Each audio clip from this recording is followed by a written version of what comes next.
Hello little adventurers and welcome back to KidFable. Today we're joining our furry friends Miko and Max on an amazing journey across the vast and beautiful land of Canada. Are you ready for an adventure? Let's go!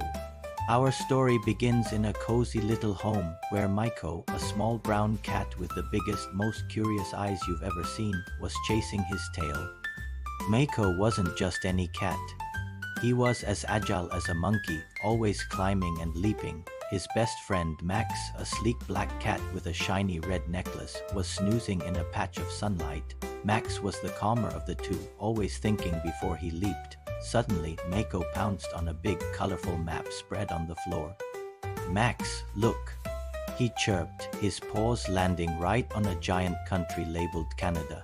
"It's huge. Look at all the mountains and lakes.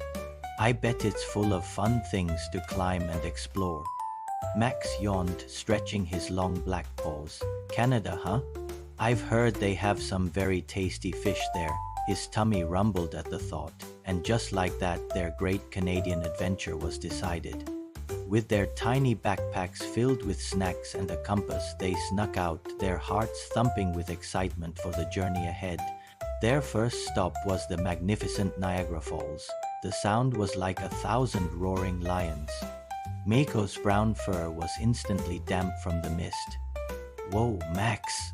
It's like the world's biggest water bowl," he shouted over the roar. Max, usually so composed, had his eyes wide with wonder. They watched the powerful water crash down, creating rainbows in the air. A friendly squirrel told them a legend about a mist maiden who lived behind the falls. Miko wanted to go look for her, but Max wisely reminded him it was probably a bit too wet for cats. Next, they hopped on a train heading west. Looking out the window was like watching a movie. They saw bustling cities with towering skyscrapers, like the CN Tower in Toronto. Miko imagined climbing all the way to the top. Max just purred, content to watch the scenery from the comfortable train seat.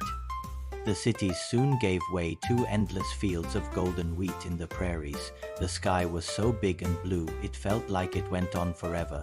They met a family of prairie dogs who popped their heads out of their burrows to say hello. They shared some of their snacks and listened to stories about the wind that sang songs across the plains. Miko tried to race the wind, his little legs moving as fast as they could, while Max just laughed.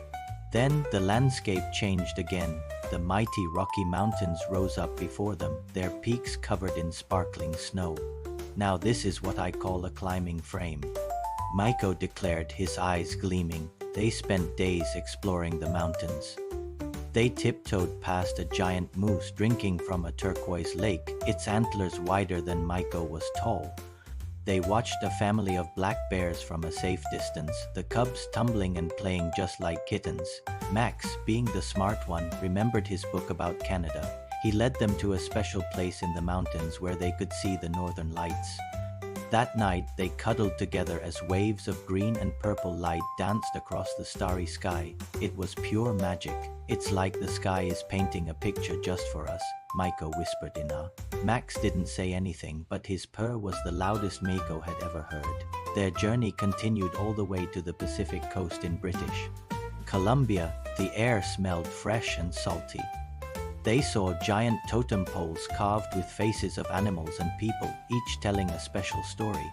An old raven cawed from the top of one, seeming to welcome them. They built a sandcastle on the beach, decorating it with smooth pebbles and colorful shells. They even saw orca whales jumping out of the water in the distance. "They're like giant swimming cats," Miko shouted with glee. As their Canadian adventure came to a close, Miko and Max sat on a log, watching the sunset paint the sky in shades of orange and pink. They had seen so much: roaring waterfalls, tall cities, golden prairies, majestic mountains, and a magical dancing sky. "Canada is amazing, Max," Miko said, leaning his head against his friend. "But you know what the best part was?" Max looked at him, his green eyes soft in the fading light. "The fish," he guessed, a hopeful look on his face. Miko giggled. "No, silly. The best part was doing it all with you, my best friend." Max purred and licked Mako's head. He was right.